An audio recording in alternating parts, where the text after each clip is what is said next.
Dividend investors, bonjour. This is Mike Héroux, founder of Dividend Stocks Rocks and passionate investor. Welcome to this Dividend Uncut report, and today we will look at two different strategies on how to pick stocks.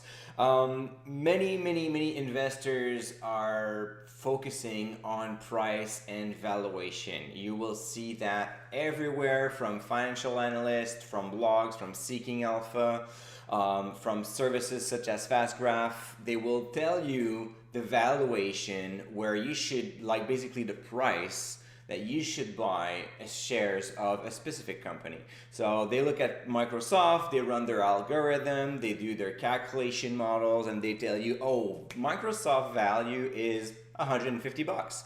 So if the price is higher than that, don't buy Microsoft because you're wasting your money. It's not a good time, and you should wait until the next dip, and then you will finally be able to invest in that stock.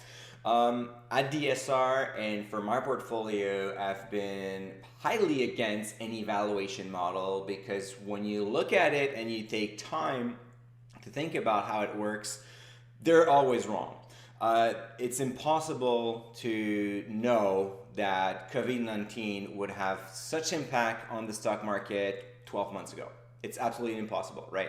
So therefore, whatever calculation you ran last June or July 2019 is completely bogus today, and whatever calculation that you will run today will be completely bogus in 3 or 4 months down the road. I want to show you a quick example of why I don't believe in the price valuation methodology. I'm just going to change my screen right here. All right, so what you see here on this graph is the S&P 500. I use the SPI, just an ETF, just to show you how it works on the market. We started this in April 2017 right here, where pretty much everybody will tell you that the market was overvalued back then. If you look at any investment firms, any articles in financial blogs or financial websites, media, they will all tell you that 2017 was a time where all the stocks were overvalued, actually greatly overvalued. And then we go up in time, and then someone who has been waiting here saying, oh, it's overvalued, I'm not going to invest, well, saw a great increase in 2019, and then another one right there, and then it dropped towards the end of the year of 2018, right? At that time, a lot of people were saying, oh, this is finally the recession that we've been looking for. It's been almost 10 years that we run a bull market. The Fed has printed so much money. All companies are over in debt over their head. Now it's time that everything's go down to bust. And I'm gonna just wait a little bit more to catch the bottom, right? That's exactly what happened. And you can see that right here, it went down very fast, but went back up very fast as well. So a lot of people, when it went back up, said, oh, it's a dead cat bounce. So basically, whenever there's a bear market, you have a huge drop and then a huge bounce back, and then it just drops again even further. So all those people still waited because valuation was not right. And then you go on, and then you have an amazing year, 2019, and then it drops big time again in March. Bottom of the current bear market as of today was March 23rd. And the funniest thing happened at that time. Now, it has been the best deal ever. In terms of valuation, you can buy stock at such a cheap price. It's incredible. When you really think about it, and I just pulled out that for like over the past 3 years to just see the impact of how the S&P 500 went up and went down for that such small period of time. But between April 2017 all the way down to the market bottom, well, basically the market went down by 4%. So whatever was greatly overvalued, once you drop it by 4% almost 3 years later, well, suddenly it's a cheap price, and it's the price that you should pay for your stock. Doesn't that make sense to you? Because it doesn't for me. If you think about that, the great deal that happened today were actually the great deal that happened in 2017 when we were at the all-time high market where everything was overvalued. And if you have used a dividend growth investing strategy throughout those 3 years, well, actually you've been wasting money because that 4% loss is probably surplus right now. It's a profit because this doesn't count this doesn't count the dividend paid during those 3 years. Now back to full screen, because I want to show you what I do at DSR and what I do with my portfolio is I base my investment decision on my investment thesis. So basically, I kind of disregard the price most of the time, I'll be honest with you. And when I look at my portfolio, and you can look at the link below, I always post monthly updates. Well, my portfolio is doing very well. It has been doing very well before the crisis. It is still doing pretty good right now when I compare it to the market. Last video was actually about telling you how I'm beating the market by 15%, and it was before the great rally that we had last week. So just to tell you, not to brag, but just to tell you that I bought all those stocks in 2017 when the market was overvalued, when pretty much any kind of stocks that I bought there, most investors would have told me, well, you should wait for the next dip because right now you're buying it at a way too much price. And for me, it didn't make sense because once I run my investment thesis, I examine the company and then I do a full analysis of it. If I like it, I'm just gonna add it to my portfolio, and I don't care about the timing and I don't care about valuation. What I do care is about the dividend triangle. So I'm looking at companies that have 3 things in common. The first one, revenue growth. So revenue growth over the past 5 years, over the past 10 years, obviously 2020 will have to adjust this model because we will see a revenue decrease for most businesses.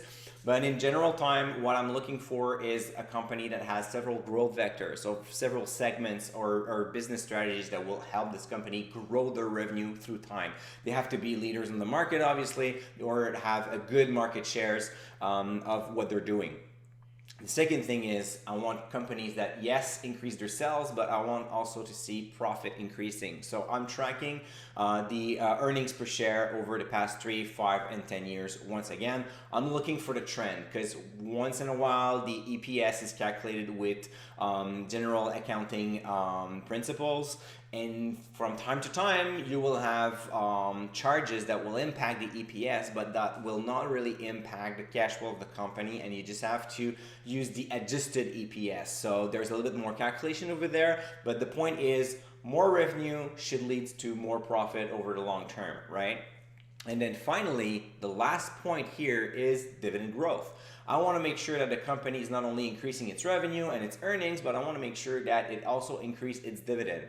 An increasing dividend every year shows confidence in the business model. It shows that management knows that they have enough cash flow to grow their business and reward shareholders at the exact same time. So it's a great indication for me that if the company can pay off its debts, if the company generates enough cash flow, what about the short-term obligation of that company? So all those questions, yes, you can do more digging, and I do. I look at the balance sheets and so on to see if the business is in good wealth. But ultimately, it's very rare that you will find management increasing their dividend when the business is not doing well, especially if they do it year after year. Then you can see probably what's happening. And when you see that there's a dividend growth that keeps increasing, but it used to be like 6, 7, 8%, and now it's going down like 2, 3%. There's a good sign that something is slowing down the business. So now you have to figure out if it's because we are in a recession, if it's because they're making a big acquisition and now they need cash flow for that to generate additional growth. You need to understand what's happening with the trends. Actually, the analysis of the 3 trends, revenue growth, earning growth, and dividend growth, is actually more important than the actual numbers. What I want to see is companies that are doing well in the 3 categories. Once I found those companies, I will likely add them to my portfolio regardless of the price. If you look at my current portfolio right now, go back in 2017 and read articles about most of those holdings. Most people will tell you that they were overvalued back in 2017 and I should have waited for a 15-20 market drops. Well, to this date, even if I look at March 23rd bottom, to this date, it hasn't happened for most of my holdings. In fact, it is quite the opposite for almost all of them. So if I was waiting for that 20% drop back in 2017, I'll never see it. I'll never see it. And if I ever see it, it's going to be such a catastrophe on the market that I'm not too sure that it will be a good time to invest anything at that point, because it means that the market would lost another 50 or 60% of its value. And at this point, things are getting very serious. So going forward, expect a lot more volatility.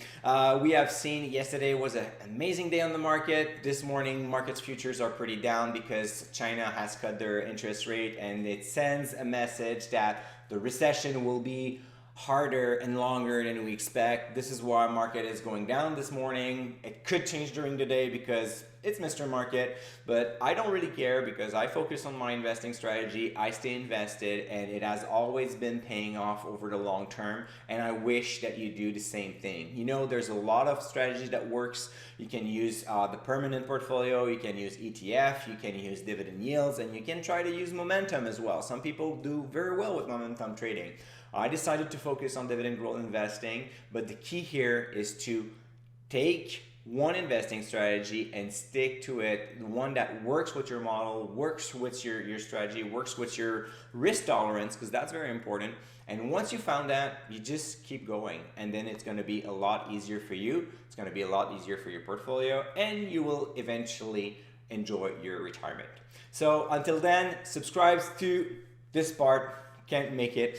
Subscribe to YouTube. I'm doing like 2-3 videos a week, so you'll get instant notification. Tell me in the comment what is your strategy about? Are you focusing on dividend growth investing? Do you use ETF? Do you use a mix of both of them? Are you trying to catch those falling knives at a very cheap price right now? Tell me, I want to know. I want to know how you make it right now. How's your strategy to go through that recession and handle the COVID-19 with your money? So until then, stay invested. Cheers.